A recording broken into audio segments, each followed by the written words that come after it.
Kuzuzangpo and welcome to this program.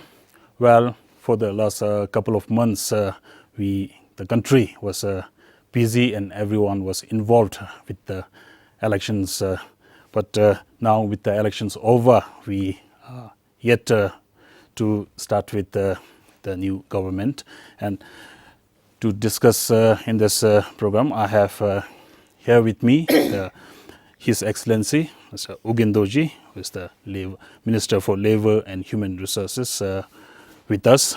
The norm would have been to invite the Prime Minister, but because he is one of the youngest in the cabinet this time, and people are very much interested to know more about His Excellency, the Minister for Labour and Human Resources, Mr. Ugendoji. Welcome to this program. Thank you. First of all, I would like to know from Your Excellency what is going on this week, since it was just last week that the cabinet was formed with the receiving of Dakin from His Majesty.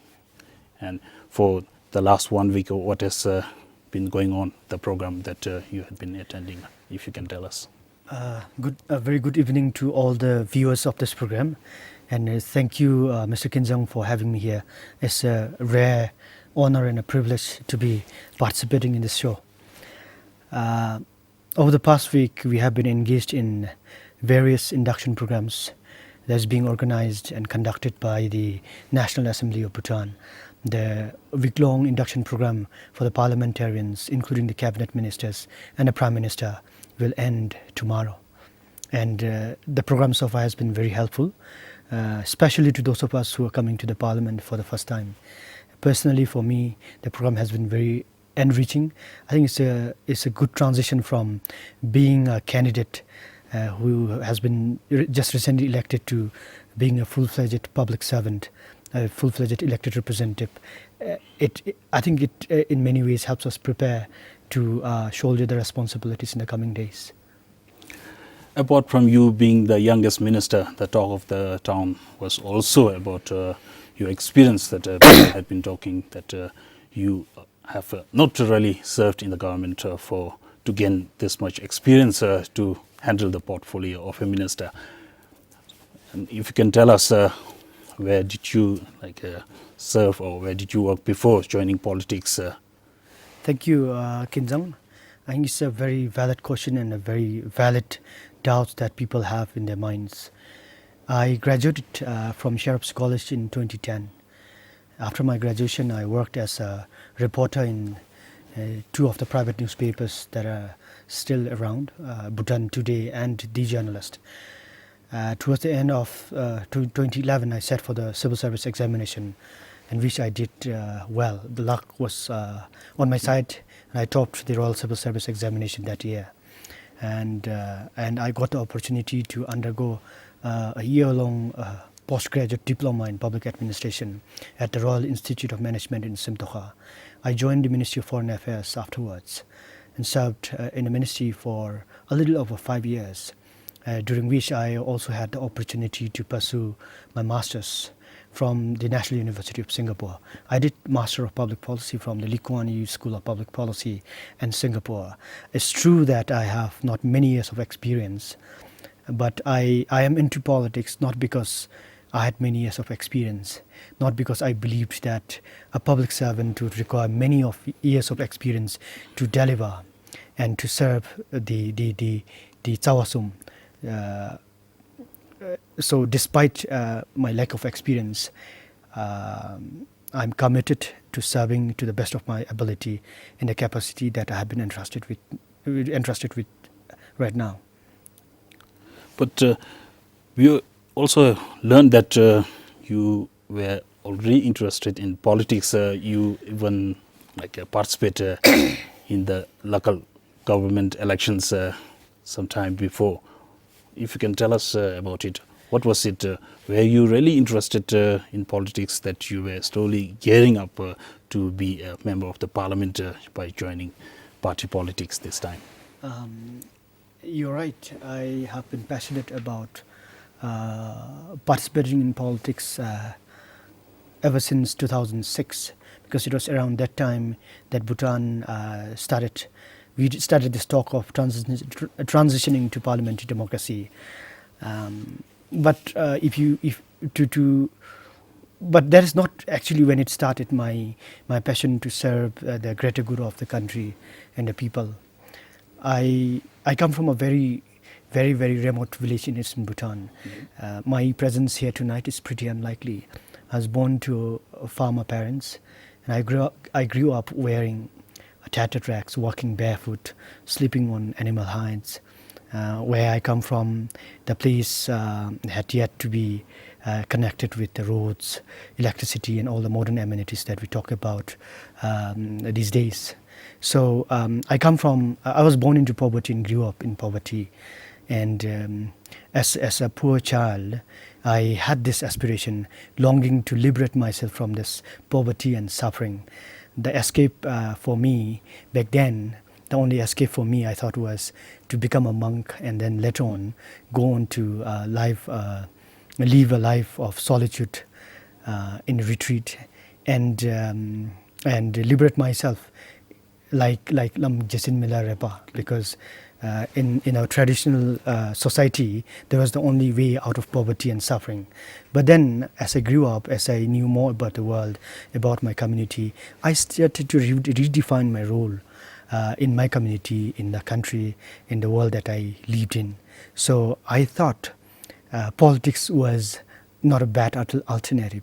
And then, especially the way political transitions happened in Bhutan around 2008, that really instilled a deep sense of duty towards my country, because then I thought like serving as a politician, contesting in elections and serving as elected representative was a very noble way of serving not only the needs of the poor people and my relatives back home in my community, but also the larger good of the country, and to fulfill the aspirations of our king. Yes, you're describing yourself with a humble start, you say, with the lived with poverty and so. But you said you topped the Royal Civil Service examination at one time and also served for a while in the Foreign Ministry. But why do you think that you could serve the country or the people in more ways by joining in politics, apart from being in the civil service? What is the difference? What difference do you find there? Well, first of all, the fact that I topped the Royal Civil Service examination and got to serve in the Ministry of Foreign Affairs was not really because I was the most competent or capable person in the country, or even among my mates. It's just that the circumstances and luck happened to be in my favor, and that's how I got to serve there. Well, you serve no matter whether you serve in the Ministry of Foreign Affairs or you serve as a reporter, as a media professional. But to me, I thought by contesting in the elections and by serving as people's elected representative, I thought there was more power there. The more power you have, the better you will be able to serve your community. And I thought this was a golden opportunity for me to serve.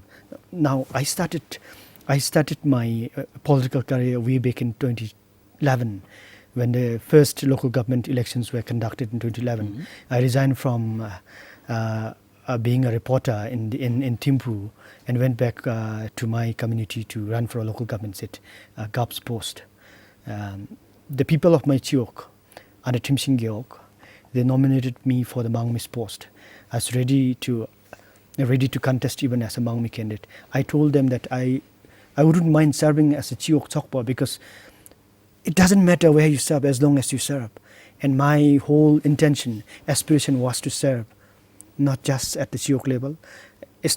I did not have a fixed idea of running for a parliament or running for a GAP seat. I just wanted an opportunity to serve as an elected representative. And Chiok Chokpa's post was an elected representative's post too. So that is when it started. But what wrong went there? What was wrong that you didn't get elected at the local government? Now that you got elected? That is a very pertinent question.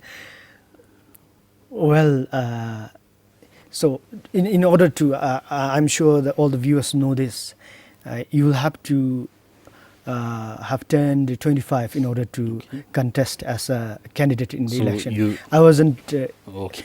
yet 25 back then, So a few you months short were of underage. 25 years, yes. Okay. So that was So the that case. disqualified me from contesting as a Maumi candidate. But I'm happy that I got the opportunity again in this parliamentary elections. Now, having won the elections, then having won from your constituency as a member of parliament, and now as a again on top of that, you are elected as a minister. What was the feeling? How did you feel that time when you were given the portfolio of a minister? Well, I never, in the first place, thought that I would become a minister. And I still wonder what made the leadership entrust me with this very important responsibility. I still wonder. But having said that, I think I have been prepared all along. The moment I decided to join politics, the moment I decided to serve in any capacity that I may be entrusted with by the people, I think I was prepared. And yes, the position of a minister is different from the position of a chiok sokpa, but the two positions, the purpose of the two positions are essentially the same. That is to serve our community, serve Tsawasum, our king, our people, and the country. So from that angle, I do not really get a different feeling. It's just that this is one way of serving the country, and serving the Tsawasum is something that is an aspiration that I cultivated more than a decade ago, and I'm happy that I got this opportunity. And I promised to myself the day I was elected in the last elections that I'll give my best and serve to the best of my ability. Now that you became a minister, you had to join the Ministry of Labour and Human Resources. How did the people there, those who are working there, the system there, how did they receive you when you joined the office? So what was the feeling? How did you feel when you joined the ministry again? Well, the people there are very friendly, so I feel at home. I did not expect it to be that homely, but then even before I joined the ministry officially, the Honourable Secretary of the Ministry of Labour and Human Resources came to my place and assured me of his support and his guidance. And as I joined the ministry later in the later days, the whole of the ministry staff, led by the directors, the Director General, and all the officers there, were very supportive, very friendly, and I felt at home in the ministry. And I'm happy that I will get to work with this wonderful team of people to deliver on the promises that we have made to the people, and also on the many other things that we might not have promised but might need to deliver in the coming years. So what would be the first thing that you want to do at the Ministry of Labour and Human Resources, or what would be the first thing that the people there want you to do or to perform? Well, I come to the Ministry of Labour and Human Resources with an open mind. It will depend. Druknyamrup Sokpa as a political party has pledged many things. We will definitely have to see those pledges through. But more than that, I want to know the system better. I want to know the people working in a ministry better. I want to know the problems on the ground better, and then see how I can come up with ways and means to address those problems. Because the 5 years that I have in my hand is really precious, and I want to waste no time in not focusing on the priorities in the ministry. But since I'm very new to the ministry, in fact, it's not even been a week. No, it's been about just a week since I was appointed the minister, and I'm yet to come out with very clear priorities where I'm acquainting myself with the people and the policies, the system there, and hopefully in the coming weeks I hope to come up with some clear direction as to where where we take the Ministry of Labour and Human Resources in terms of delivering, in terms of fulfilling the mandate that the ministry has. And one of the priorities, of course, I should not forget this, is to tackle the problem of youth unemployment head on. So you already spoke out about the youth unemployment, the fact that we are facing this problem, which looks like a very pertinent problem that the country is not just our country, but elsewhere also the youth unemployment. You as a young minister, what do you think should be done, or how do you want to solve this youth unemployment problem or overall employment problem in our country? Well, this is not an expert opinion, by the way, but I have my own take on this, my own understanding of the problem, and my own understanding of the causes of this problem, and my own understanding of how we can solve this problem. So right from the start, let me say that this is not the really the very informed position of the Ministry of Labour and Human Resources. As I said, I've just started work there, and I'm yet to get the real picture. But then from what I see, from what we see, youth unemployment problem is one of the biggest challenges facing our country today, because it's about the people, it's about the whole generation of young people who, if not utilized properly, who, if not given good opportunities, who, if not whose potential, if not tapped into at this stage, will have grave implications and consequences for our country.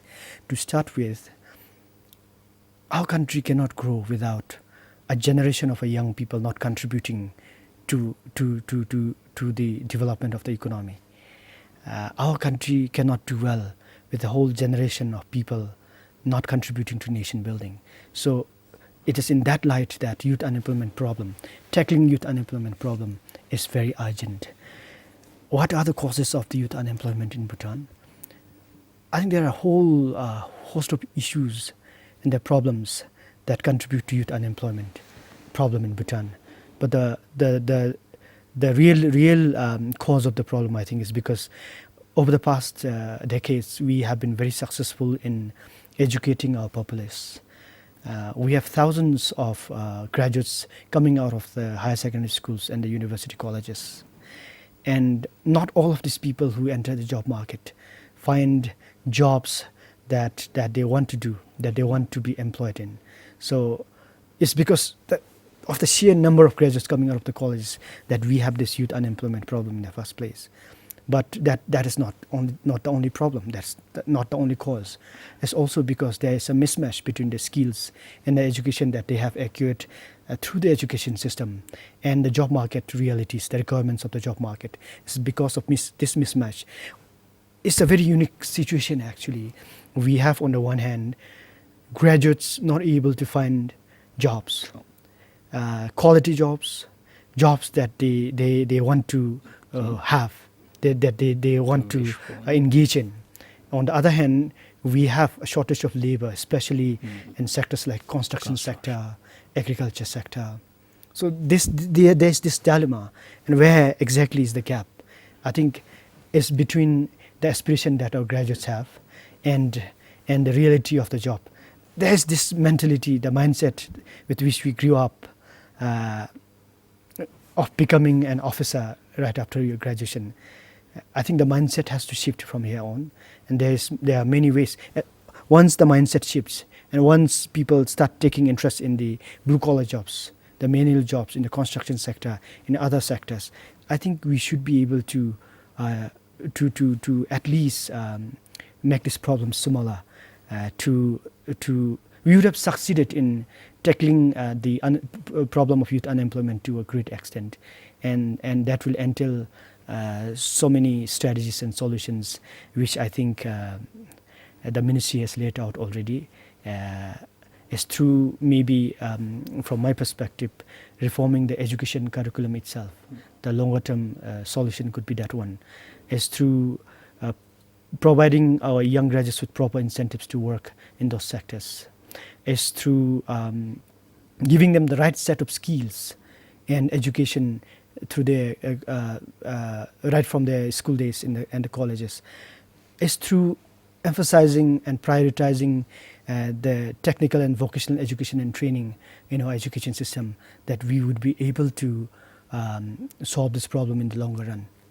But there are no easy answers. But don't you think, as a youth, there's the mismatch of skills and the jobs available, like blue-collar jobs, which should be made attractive to our youth? But don't you also think that the blue-collar jobs or this vocational skills job, are they attractive in a way? Are they paid enough, those with the skills? I think that these jobs are not attractive, at least for now. That's why our graduates are not willing to take up the jobs. But how do we make those attractive? We'll have to make them attractive. We'll have to make our graduates, young people, interested to work in those sectors. But those are not the only sectors that our young people have the opportunities in. We can explore other sectors. There are other sectors. Hopefully, we should be with right policy measures, with proper, with the right amount of incentives and the focus and the consistency in tackling this problem, we should be able to make it attractive to them. I'm talking about sectors beyond the civil service, by the way. Okay, that is what we are talking now, that jobs should be made attractive and so many other things. But people would also, like our viewers, would like to know more about Your Excellency personally. But there has been talk that Your Excellency does not even own a car. This was the talk of the town, that you also don't own driving license.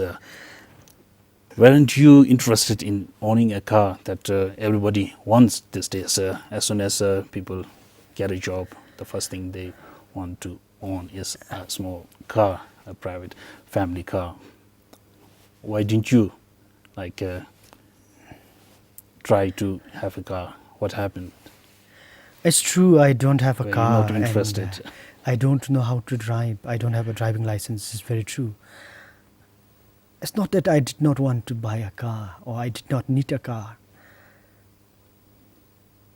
I think it's because of the circumstances that I was in. When you're poor, see, there are trade-offs. You'll have to choose between the basic necessities in your life and the luxury items like the car.